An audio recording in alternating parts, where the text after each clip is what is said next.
Hi Equals, it's Kim. Happy Sunday. Today I want to talk a little bit about, shame again. It's my thing lately. And I'd love to hear your comments or read your comments and engage in conversation with you all about this.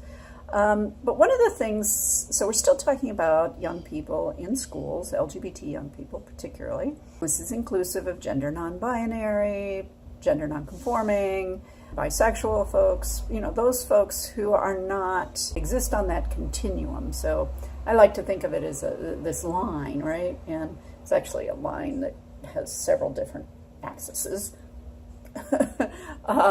But if you think of each of the things we're talking about, so you could have sexual orientation as one line, where somebody at this end might be 100% heterosexual, meaning that they have never had a single thought, never practiced a kiss on a member of the same sex when they were 11 and had a sleepover, never engaged in any kind of intimate behavior with somebody of the same sex. So that would be the person way on this end.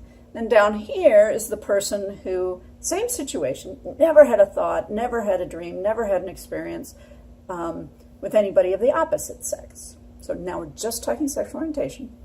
Right? And so then there's all of this line in between. All right? And so these folks all here lie somewhere, in my opinion, in a bisexual situation. Some may be closer to heterosexual, some may be closer to homosexual, but there's all this space in between for variation.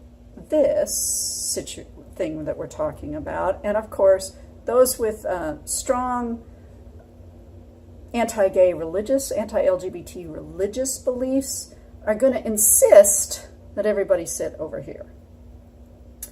And it just doesn't exist. We can't control our thoughts, the things we dream about at night. We may be able to control our waking behaviors to some extent, but this is an unreachable place for most people in the world. And I even think some of those folks who hold those opinions don't actually sit over here themselves. But that's for them to figure out, not for me to, it's neither here nor there. So then you have another continuum, all right, of, I'm trying to do this without a shadow in my face. You have another continuum. So here's folks up here who are totally match the gender that they were assigned at birth. So the male or female that went on their birth certificate just matches them to a T.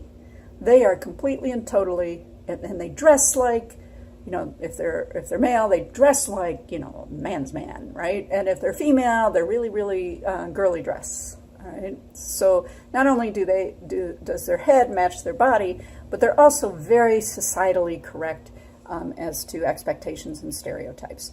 Right? And then at the other end of this line, sorry about my arm, is the line. Other end of this line is somebody who is transgender and totally identifies with the gender opposite what they were assigned at birth, and they're going to do everything they possibly can, present to the world, right, the gender that they identify with.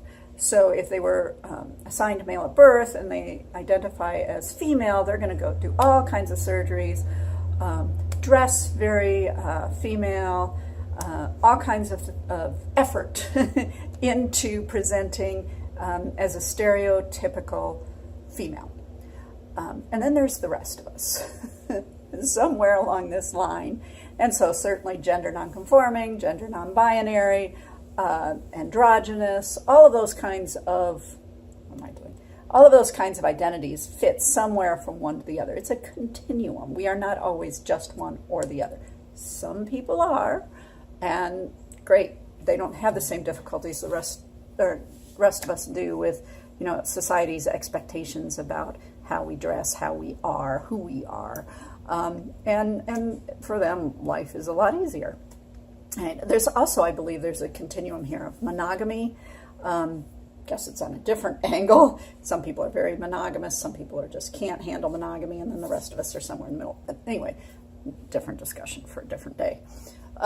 So there are So kids in school who are something other than what religious folks who are very, very anti-LGBT.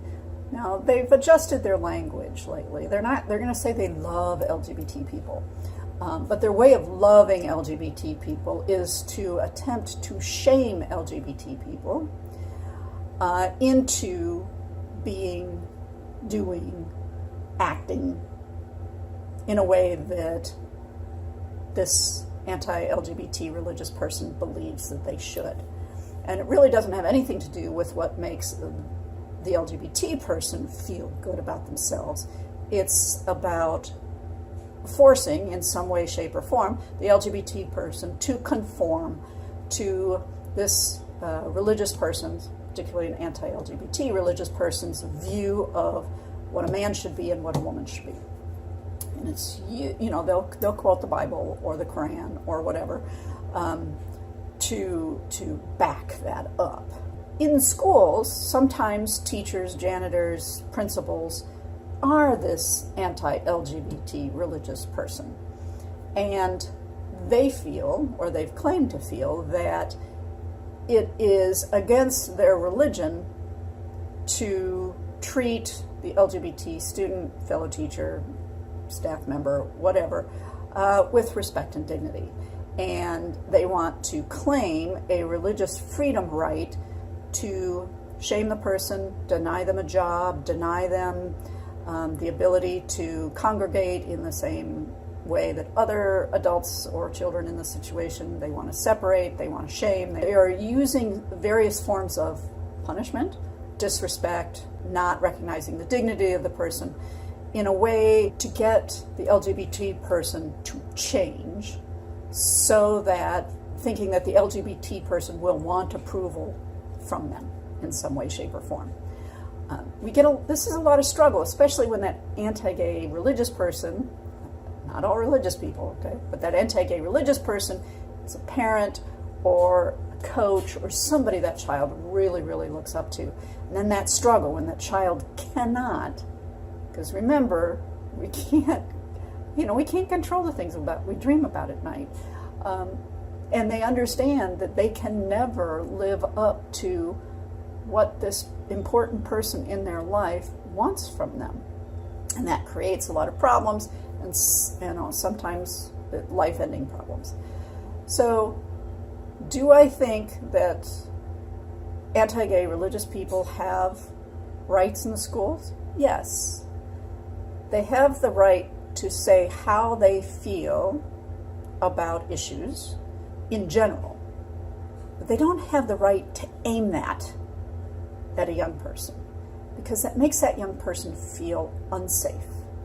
They don't feel emotionally, sometimes physically safe in school.